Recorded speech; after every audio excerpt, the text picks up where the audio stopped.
नमस्कार, हिमाचल समाचार में आपका स्वागत है। आज के मुख्य समाचार। प्रदेश में 2 शहर स्वच्छ वायु सर्वेक्षण 2023 राष्ट्रीय पुरस्कार से सम्मानित। मुख्यमंत्री ने इस उपलब्धि पर प्रदेश के लोगों को दी बधाई। निराश्रित बच्चों के सपनों को सुखाश्रय ने लगाए स्वाभिमान के पंख। अभिभावक के रूप में बच्चों का सुनहरी भविष्य बुन रही सरकार। मुख्यमंत्री ने चंबा हादसे पर किया शोक व्यक्त। आपदा राहत कोष के लिए अंशदान। और अब समाचार विस्तार से। मुख्यमंत्री ठाकुर सुखविंदर सिंह सुक्खू ने हिमाचल प्रदेश के 2 औद्योगिक शहरों परवाणु और काला अम्ब को प्रतिष्ठित स्वच्छ वायु सर्वेक्षण 2023 राष्ट्रीय पुरस्कार मिलने पर प्रदेश के लोगों को बधाई दी है।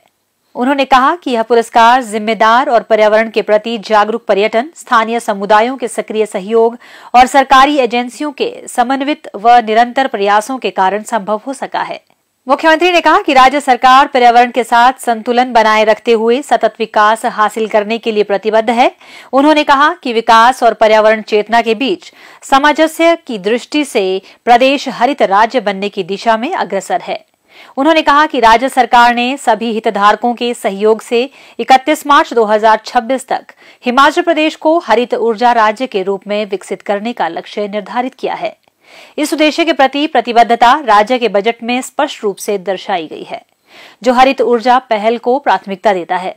हिमाचल प्रदेश निरंतर जीवाश्म ईंधन पर अपनी निर्भरता कम कर रहा है और ई वाहनों के उपयोग को बढ़ावा दिया जा रहा है। ठाकुर सुखविंदर सिंह सुक्खू ने कहा कि हिमाचल प्रदेश ग्रीन कॉरिडोर स्थापित कर रहा है, जिससे यह अग्रणी कदम उठाने वाला देश का पहला राज्य बन गया है। हरित हाइड्रोजन उत्पादन के बुनियादी ढांचे के विकास के लिए बहुआयामी प्रयास किए जा रहे हैं और निकट भविष्य में सकारात्मक परिणाम आने की आशा है। मुख्यमंत्री ने कहा कि आगामी 3 वर्षों में जीवाश्म ईंधन वाले सरकारी वाहनों का उपयोग धीरे धीरे बंद कर दिया जाएगा और उनकी जगह पर्यावरण अनुकूल इलेक्ट्रिक वाहनों का उपयोग बढ़ाया जाएगा। इसके साथ ही राज्य में सौर एवं पवन ऊर्जा के दोहन के प्रयासों को भी गति प्रदान की जा रही है। इसके अलावा राज्य सरकार हिमाचल प्रदेश में ई बसों, ई ट्रकों और ई टैक्सी की खरीद पर 50% सब्सिडी प्रदान कर रही है। उन्होंने कहा कि इस दूरदर्शी पहल का उद्देश्य न केवल कार्बन उत्सर्जन को कम करना है, बल्कि परिवहन क्षेत्र से जुड़े व्यक्तियों की आय को भी बढ़ावा देना है। मुख्यमंत्री ठाकुर सुखविंदर सिंह सुक्खू ने प्रदेश की बागडोर संभालते ही मार्मिक अवधारणा की मिसाल पेश करते हुए सर्वप्रथम मुख्यमंत्री सुखाश्रय योजना का बीज बोया। आज इस योजना ने निराश्रित बच्चों के सपनों को साकार करने में स्वाभिमान के पंख लगाए हैं। मुख्यमंत्री ने निराश्रितों को चिल्ड्रन ऑफ द स्टेट के रूप में अपनाया है, जिसके चलते सरकार 27 वर्ष की आयु तक इन बच्चों की अभिभावक बनकर उचित देखभाल सुनिश्चित कर रही है। इस पहल से इन बच्चों के सुनहरे भविष्य की संभावनाएं जीवंत हुई हैं। इस योजना से कांगड़ा जिले में विभिन्न बाल आश्रमों तथा चाइल्ड केयर संस्थानों में जीवन यापन कर रहे 217 चिल्ड्रन ऑफ द स्टेट लाभान्वित होंगे। सुखाश्रय योजना से आज बच्चों के चेहरों पर रौनक देखते ही बनती है। प्रदेश भर में इन बच्चों की गुणवत्तापूर्ण उच्च शिक्षा प्रदान करने के लिए प्रदेश सरकार ने पूरी फीस और हॉस्टल का सारा खर्च वहन करने का निर्णय लिया है। इसके अतिरिक्त प्रतिमाह 4000 रुपए जेब खर्च के रूप में प्रदान करने के साथ साथ साल में एक बार हवाई जहाज से शैक्षणिक भ्रमण, कपड़ों के लिए 10,000 रुपए, स्वरोजगार के लिए आर्थिक मदद तथा आवास निर्माण के लिए जमीन भी उपलब्ध करवाई जा रही है। उल्लेखनीय है कि शैक्षणिक भ्रमण के दौरान किसी भी राज्य में आने जाने और ठहरने का पूरा खर्च सरकार वहन करने के साथ ही 3 स्टार होटल में ठहरने की सुविधा भी दी जा रही है। बाल बालिका आश्रम संचालक ने सुखाश्रय योजना के तहत प्रदान की जा रही सुविधाओं के प्रति प्रसन्नता व्यक्त करते हुए कहा कि पहली बार किसी सरकार ने निराश्रित बच्चों को निःशुल्क शिक्षा, कोचिंग, त्योहार भत्ता आदि सुविधाएं देने की पहल की है। निराश्रित बच्चों को हंसता खेलता एवं चिंता मुक्त बाल्यकाल तथा स्वाभिमान भरा जीवन प्रदान करने के लिए उन्होंने मुख्यमंत्री का आभार व्यक्त किया।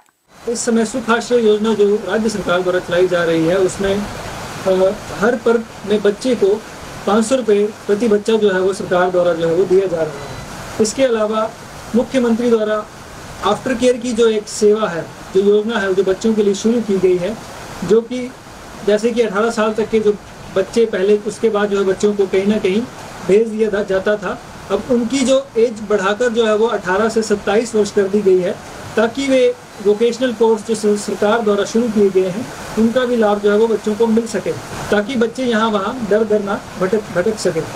इसके अलावा जो है बच्चों को हर वर्ष जो अन्य योजनाओं का लाभ भी जो है वो सरकार द्वारा पहुँचाया जा रहा है।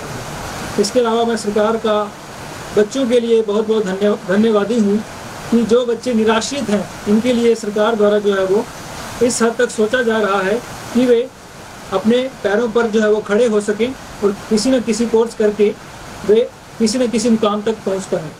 बंधु बाल बालिका आश्रम के संस्थापक ने बताया कि वह पिछले कई वर्षों से निराश्रित बच्चों के लिए बाल आश्रम का संचालन कर रहे हैं, लेकिन यह पहली बार हुआ है जब किसी सरकार ने निराश्रितों को समान अवसर प्रदान करवाने के लिए सराहनीय निर्णय लिए हैं।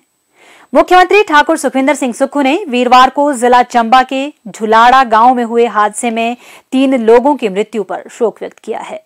मुख्यमंत्री ने कहा कि जिला प्रशासन ने प्रत्येक मृत व्यक्ति के परिजनों को 25,000 रुपए, घायल व्यक्तियों को 5,000 रुपए तथा गंभीर रूप से घायल व्यक्ति को 10,000 रुपए की फौरी राहत प्रदान की है। मुख्यमंत्री ने ईश्वर से घायलों के शीघ्र स्वास्थ्य लाभ तथा दिवंगत आत्माओं की शांति एवं शोकाकुल परिजनों को इस अपूरणीय क्षति को सहन करने की शक्ति प्रदान करने की प्रार्थना की है। मुख्यमंत्री ठाकुर सुखविंदर सिंह सुक्खू को आज शिमला में लोक निर्माण मंत्री श्री विक्रमादित्य सिंह ने श्री भीमा काली जी और मंदिर ट्रस्ट रामपुर बुशहर के समूह की ओर से 5 लाख रुपए का चेक, फतेहपुर के सामाजिक कार्यकर्ता श्री हंसराज भारद्वाज ने 51,000 रुपए का चेक, कांगड़ा सहकारी बैंक कर्मचारी संघ के प्रधान श्री पंकज धीमान ने 1 लाख रुपए का चेक आपदा राहत कोष के लिए भेंट किया। राज्य प्रशासनिक व नागरिक सेवा अधिकारियों के अखिल भारतीय फेडरेशन ने आपदा राहत कोष में 1 लाख रुपए का योगदान किया। हिमाचल प्रशासनिक सेवा संघ के पदाधिकारियों ने अंशदान का ड्राफ्ट आज शिमला में मुख्यमंत्री ठाकुर सुखविंदर सिंह सुक्खू को भेंट किया। मुख्यमंत्री ने सभी दानी सज्जनों का आभार प्रकट करते हुए कहा कि यह राशि आपदाग्रस्त परिवारों की मदद में उपयोगी सिद्ध होगी। हिमाचल समाचार देखने के लिए सब्सक्राइब करें यूट्यूब चैनल हिमाचल समाचार, फॉलो करें ट्विटर @DPRHP, लाइक करें Facebook page information and public relations department Himachal Pradesh, follow करें इंस्टाग्राम @DIPR हिमाचल, विजिट करें वेबसाइट www.himachalpr.gov.in। इस अंक में इतना ही, कल फिर होगी मुलाकात। दीजिए इजाजत, नमस्कार।